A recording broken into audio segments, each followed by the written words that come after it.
So, baba na kaunti, sir. Baba lang. Higit ang ipin, magkakagatin ng dila, ha? Ilahin natin buong likod. Ready?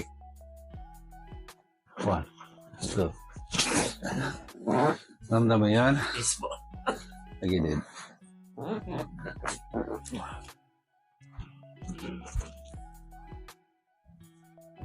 Tagilid, sir. Harap dito sa akin. Dito pa. Dito pa. Lapit ng konti. Yan. Diretso po ang pagkakatagilid. Okay. Tapos patong natin to dito. Balakang naman, sir, ha?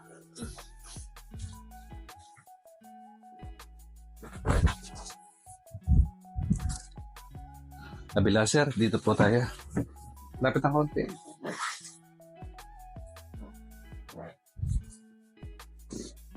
May lang. Okay. Kamusta yung pakaramdam na yan? Okay naman po.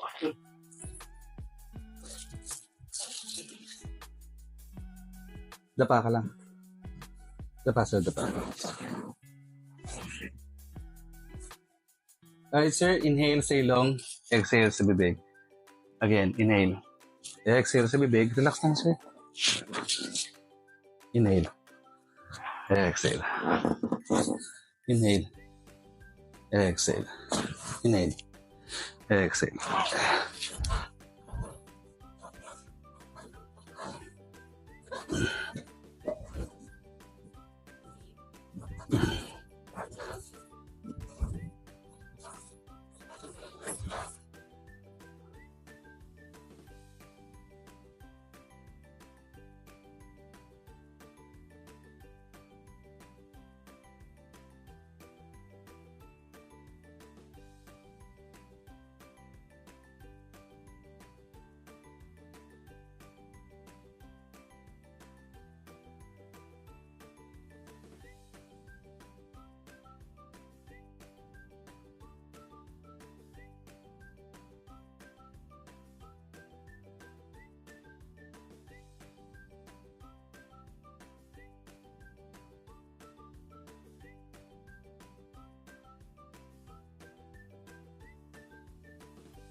Kasi pag yung balikat natin, iniikot na ganyan, nagkikis-kisan, kaya nagkakaroon ng pagnipis ng cartilage, kaya tumutunog, lumalagot.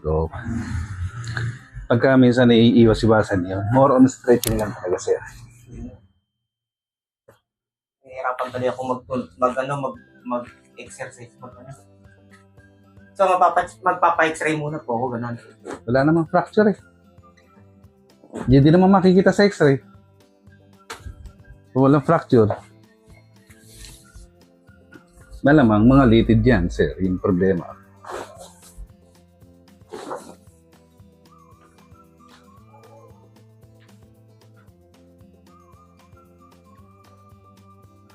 So, kung matagal na nangyari, diba, let's say nagkaroon ng lamat, naglaman na. Opo. Opo tayo, sir.